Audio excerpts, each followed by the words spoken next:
পুরো জাতির চোখের সামনে অনেকটা নাটকীয়ভাবে বিএনপি জামাত ঐক্যবদ্ধ হতে বাধ্য হচ্ছে। হ্যাঁ, রাজনীতি এমনই গৌরবময় অনিশ্চয়তার খেলা, ক্ষণে ক্ষণে রং বদলায়। বিএনপি জামাত কি ঝামেলা, বিএনপি জামাত কি অনৈক্য, এক গ্রুপ আর এক গ্রুপকে মারে, জামাত রাজাকার, স্বাধীনতা বিরোধী, জামাতকে 24 ঘন্টা নির্মূল করতে চায়, জামাত নাকি গণহত্যাকারী, কত কিছুই না বলে বিএনপি। কিন্তু দিন শেষে আমরা দেখতে পাচ্ছি যে বিএনপি জামাত আবার এক হতে বাধ্য হচ্ছে। হ্যাঁ, আমি এটা দেখাবো।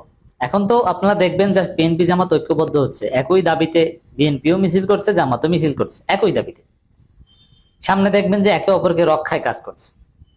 এই যে বিএনপি সরকার, এই বিএনপি সরকার রক্ষায় জামাত কাজ করবে, জামাত বিরোধী দল হিসেবে বিরোধিতা করবে, কিন্তু একটা পর্যায়ে দেখবেন যে বিএনপি সরকার রক্ষায় জামাত কাজ করবে, রাজপথে নামলেও অবাক হব না। এমনকি বিএনপি এমন বেকায়দায় পড়বে জামাতের পা ধরবে। এমনটাও হতে পারে যে আবার নির্বাচন ঐক্য করবে, আসেন বিএনপি জামাত আমরা একসাথে নির্বাচন করি, আপনারা নেন 100 সিট, আমরা নেই 200 সিট। এই বাস্তবতা আসতে পারে। দর্শক, আওয়ামী লীগ আবার আসার চেষ্টা করছে। শহীদদের রক্তের দাগ শুকানোর আগেই আওয়ামী লীগ আবার রাজনীতিতে ব্যাক করার ষড়যন্ত্র করছে।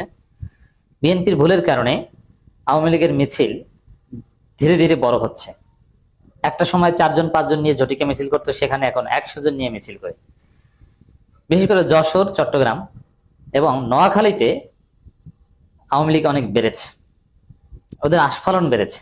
এখানে অর্থায়নকারী আছে এবং কিছু নেতা আছে যারা পর্দার অন্তরালে থেকে আওয়ামী লীগকে সংগঠিত করার চেষ্টা করে, কিশোর গ্যাংয়ের ছেলেদের ভাড়া করে এবং টোকাই বা এই শ্রেণীর লোকদের ভাড়া করে তারা মিছিল টিছিল করে। আর আওয়ামী লীগের ডেভোটেড একটা অংশ, যাদের কোনো অনুশোচনা নাই, সন্ত্রাসী একটা গোষ্ঠী, তারা তো আছে। তো এই জায়গায় আমরা দেখতে পাচ্ছি যে আওয়ামী লীগের আস্ফালন এতটাই বেড়েছে যে বিএনপির উপর হামলা করছে, ছাত্রদল বিএনপিকে রক্তাক্ত করছে। মুন্সিগঞ্জে আমরা দেখেছি যে বিএনপির উপর হামলা করেছে আওয়ামী লীগ, এবং নির্বাচনের পর আওয়ামী লীগ নেতার হাতে বিএনপি নেতাদের প্রাণ গেছে, জীবন দিতে হয়েছে, এরকম বেশ কিছু ঘটনা ঘটেছে। বিশেষ করে নোয়াখালীর ঘটনাটা অত্যন্ত আশঙ্কাজনক। আওয়ামী লীগ বিশাল মিছিল করছে। এখন জানেন আপনারা যে আওয়ামী লীগ বিএনপির শত্রু, জামাতের শত্রু। আওয়ামী লীগ এভাবে মিছিল করুক, এটা জাতীয় রাজনীতিতে অনেক হিসাব নিকাশ আছে, ফরেন পলিসির অনেক নেগোসিয়েশনের বিষয় আছে, কিন্তু লোকালি বিএনপিও চায় না, আওয়ামী লীগও চায় না। বিএনপি চায় আওয়ামী লীগ আমাদের সাবমিসিভ হয়ে থাকবে, ওদের ব্যবসা বাণিজ্য আমরা দখল করব, ওদেরকে মামলা দিব এবং মামলা থেকে সারাতে ওদের কাছ থেকে পয়সা নিব, ওদের কাছ থেকে আমরা চান্দা খাবো। আর জামাত চায় যে ওরা নিরিবিলি থাকুক, ওরা আমাদেরকে ভোট দিয়ে শান্তিতে থাকুক। কিন্তু আওয়ামী লীগ আলাদাভাবে রাজনৈতিক সত্তা হিসেবে প্রতিষ্ঠিত হোক, এটা কেউ চায় না। যার ফলে আওয়ামী লীগের এই আস্ফালন ঠেকাতে বিএনপিকেও মাঠে নামতে হচ্ছে, জামাতকেও মাঠে নামতে হচ্ছে। একই লক্ষ্য উদ্দেশ্যে একই ধরনের মিছিল। এবং মাঝে মাঝে দেখবেন যে সরকারি দলও মিছিল করে, বিরোধী দলও মিছিল করে পাশাপাশি, তখন একটা উত্তেজনা থাকে, কি না কি হয়, কি না কি হয়, কখন আবার লেগে যায়। কিন্তু এখানে এরকম না, সরকারি দলও মিছিল করে যে উদ্দেশ্যে, বিরোধী দলও মিছিল করে সেই উদ্দেশ্যে, এবং মিছিল পাশাপাশি হলেও কোনো উত্তেজনা নেই যে না আমরা তোমরা তো একই।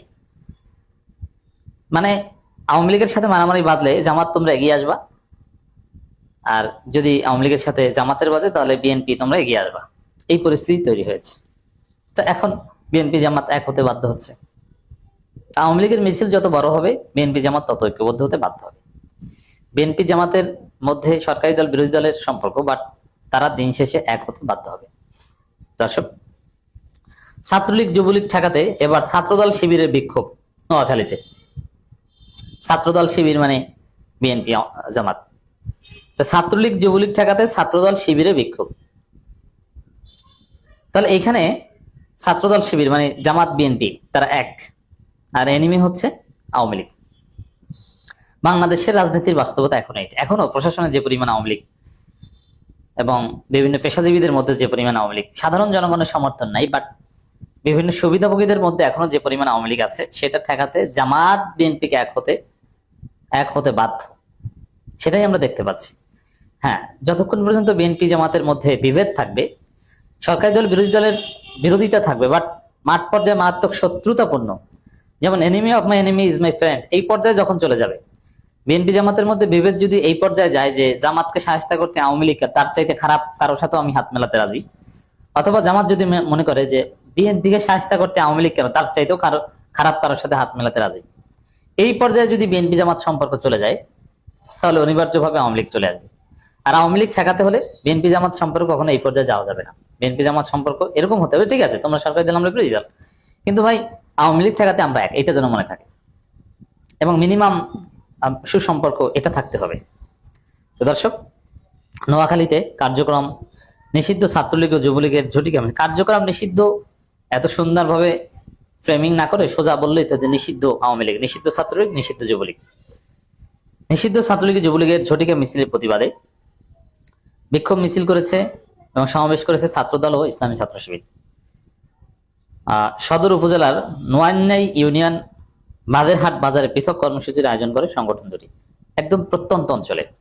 তা প্রত্যন্ত অঞ্চলে এটা ফিল করছে, কারণ ওই এলাকাটায় আওয়ামী লীগ যথেষ্ট সংগঠিত হওয়ার চেষ্টা করছে, তাতেই ছাত্রদল শিবির তার একই উদ্দেশ্য নিয়ে রাজপথে নামছে, যদি পৃথকভাবে। এরপরে বড় বড় শহরগুলোতে, যেমন চট্টগ্রামে পুলিশ নড়ে চড়ে বসেছে, যশোরে, এইসব জায়গাও দেখবেন যে এরা দিন যত যাবে এদের ঝটিকে মিছিল বা এদের মিছিল তত বড় হবে, তখন বিএনপি জামাত একসাথে বসে পাহারা দিবে এবং স্পট ভাগ করবে যে তোরা থাকবি বিএনপি, তোরা থাকবে ওই স্পটে, জামাত তোরা থাকবে ওই স্পটে। ওরা মিছিল নিয়ে বের হবে, পিটিয়ে ওদের পিঠের চামড়া লাল করে দিবি। এই পরিস্থিতি আসছে, এভাবে যৌথভাবে হিসাব নিকাশ করে কাজ করতে হবে। বিকেল 5:30টার দিকে ছাত্রদলের উদ্যোগে একটি বিক্ষোভ মিছিল বাদেরহাট বাজারের প্রধান সড়ক প্রদক্ষিণ করে পরে অনুষ্ঠিত সমাবেশে উপস্থিত ছিলেন সদর উপজেলা বিএনপি সাবেক সাধারণ সম্পাদক ভিপি জসিমউদ্দিন, জেলা ছাত্রদলের সভাপতি। মানে ওই এলাকাটায় পুরো বিএনপি টপ প্রায়োরিটি দিয়ে এই মিছিলটা করিয়েছে এবং তারা ছাত্রলীগকে প্রতিহত করার ঘোষণা দিয়েছে এবং ঐক্যবদ্ধ থাকা মানে এখানে জামাত সহ সবাই মিলে ঐক্যবদ্ধ থাকতে হবে, এই আহ্বান বিএনপির ওই বিক্ষোভ মিছিল থেকে বলা হয়েছে। এরপরে শিবির 4টার দিকে ইউনিয়ন শাখার উদ্যোগে বাদেরহাট বাজারে বিক্ষোভ মিছিল অনুষ্ঠিত করেছে। মিছিলটি বাজারের বিভিন্ন সড়ক প্রদক্ষিণ শেষে সংক্ষিপ্ত সমাবেশের মাধ্যমে শেষ হয়। সেখানে শিবিরের জেলা নেতৃবৃন্দ ছিলেন এবং ইউনিয়ন জামাতের নেতৃবৃন্দ ছিলেন এবং তাদের বক্তব্য যেটা সহ্য করা হবে না, আমরা ঐক্যবদ্ধভাবে মোকাবেলা করব। এভাবে বিএনপি জামাত ঐক্যবদ্ধ হতে বাধ্য হচ্ছে, সামনে আরো হবে।